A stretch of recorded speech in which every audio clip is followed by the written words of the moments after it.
Okay, so my name is Jaden Rucksager, and my presentation is on sibling rivalry. So the rest of the presentation, we'll go over what sibling rivalry is, some causes, some positive and negative effects, something called the 3 dimensions of parental impact, some cures, and then we'll also try to tie it back to what we've learned in class. So sibling rivalry, what is it? It's a common phenomenon that is characterized by jealousy, competition, and conflict between siblings. It typically serves to gain parental attention and love.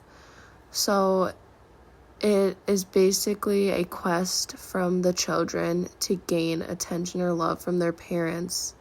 And it can manifest in various behaviors, from mild disagreements to more intense hostility. So I have a little list of some of the things that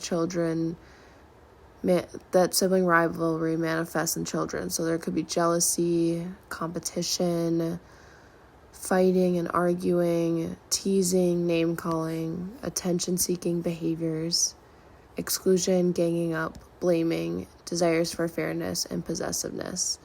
And we have to keep in mind that most of these things are to gain attention from parents or to kind of look better than your other sibling. So like I said, sibling rivalry is a normal thing, but it can get to worse levels in some families or some sibling pairs depending on certain factors, and we'll discuss those. So next, the causes of sibling rivalries. There's 3 main causes or groups of causes. There's parental behaviors as a cause, sibling dynamics, and then environmental causes. So some examples of the parental behaviors, if the children perceive favoritism from one parent, maybe they see their sibling getting favorited over them, or they are favorited themselves. There's also parental comparison, which would be like, wow, like your sister gets so way better grades than you're getting, and that can cause a lot of sibling rivalry. Also, a lack of structure or guidance. This is kind of like regarding the rules surrounding conflicts. So maybe the parent didn't teach them or how to resolve conflicts, and then there's no rules, so there's kind of a free-for-all. Like maybe one child is kind of really abusive towards the other, and that lack of rules can cause sibling rivalry. And next is neglect. So if a parent's neglecting their children, it can cause the children to exhibit attention-seeking behaviors or to compete with one another for the attention of the parent. And then lastly, overprotection of their kids. That can hinder development of conflict resolution. So next, sibling dynamics. If there's jealousy and competition between the siblings, that can cause a sibling rivalry, and this is usually because that competition is for attention or affection or for possessions like your own room or your makeup or toys. And then individual differences. This could include personality or temperament, age differences. So if siblings are super close in age, they're more likely to experience sibling rivalry. And then lack of personal space. Children need individuality, and so like, for example, if they share a bedroom, this can lead to not feeling like you have your own space, and that can lead to a lot of conflict. So lastly, some environmental causes, major life changes like divorce and sickness, lack of skills, and then I saw one study, it was a special needs children, so like the other child who's not the special needs child, because there is a shift of attention and one child might need more attention from the parents, this can leave the other child kind of wanting that attention and having to compete for that attention. So next, some negative effects of sibling rivalry is increased stress and anxiety, decreased emotional well-being, maybe due to anger or resentment, higher rates of depression, lower self-esteem, behavioral issues, and then identity formation challenges. If there's constant comparison or competition, that can hinder your sense of self because you're always trying to one-up your sibling. And these negatives can carry on to adulthood. But sibling rivalry is not all negative. There are definitely some positive effects. Children get to learn conflict resolution skills, negotiation skills. They can practice their emotional regulation, and they can also gain empathy. So next, in 1991, Dr. Edma Friedman came up with the 3 dimensions of parental impact. And the purpose of that was to understand how early parenting practices can shape sibling rivalry. And so there's 3 parts, 3 dimensions of parental impact. The first is comparisons. So that's how siblings are measured against each other by the parent. And so this can fuel rivalry. If siblings are constantly being compared, it can fuel rivalry, it can damage self-worth, create long-term resentment, and encourage identity conflicts. Like, for example, if your parent is always saying, like, wow, your sister's so much smarter than you, like, then your identity is, you would say, I'm the dumb one, she's the smart one, if people ask who you are. And then the next one is perceived fairness. So this is how siblings feel about the distribution of resources and attention.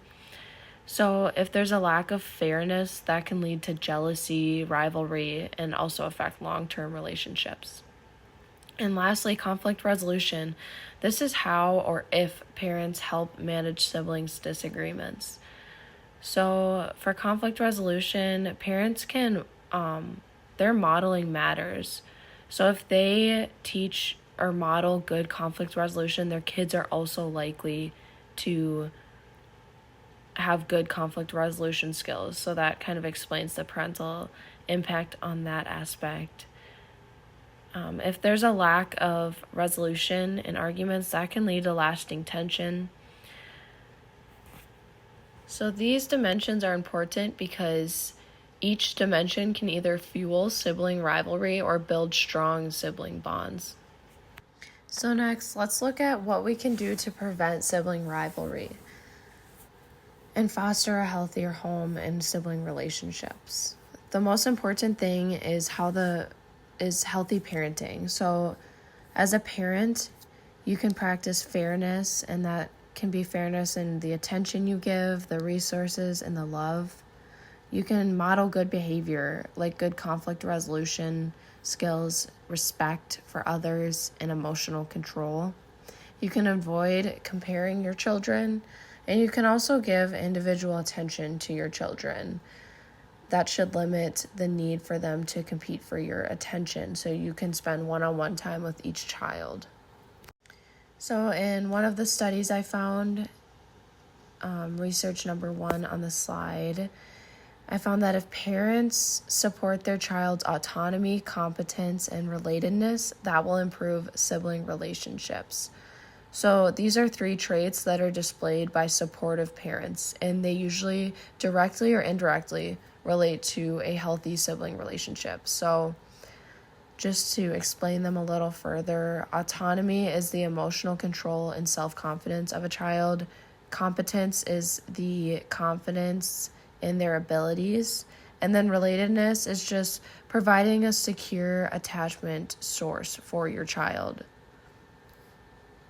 So then more specifically, they also found that when a mother supports their child's confirming behaviors autonomy, rivalry, the first one of those 3, it helps the child better develop self-regulation. Where a parent and children who are better at self-regulation are likely to show better behavior towards their communication that affirms, validates, that just touches on the importance of fostering autonomy. So in this case of favoritism, if a sibling practices confirming language, it's positively associated with relational closeness and satisfaction of that sibling relationship. So that means that siblings who affirm and support each other, they tend to report better relationships. So let's tie it back to what we've learned in class. We've briefly gone over these theories, the attachment theory, the family systems theory, and the social learning theory during class. So the attachment theory is the emotional bonds of children and their primary caregivers. And this can shape their sense of security and influence how they interact with others, including their siblings. So secure attachments tend to reduce sibling rivalry by providing an emotional security and fostering positive social skills, while insecure attachment can increase rivalry by fueling competition and emotional insecurity. The family system theory talks about how all family members can influence each other. And so with sibling rivalry, triangulation can occur. And so this is when parental attitudes can actually pit children against each other. So the relationships of your sibling with your parent can affect the relationship with you and your sibling, or vice versa. And then lastly, the social learning theory, it talks about how children learn and imitate behaviors, especially within a family.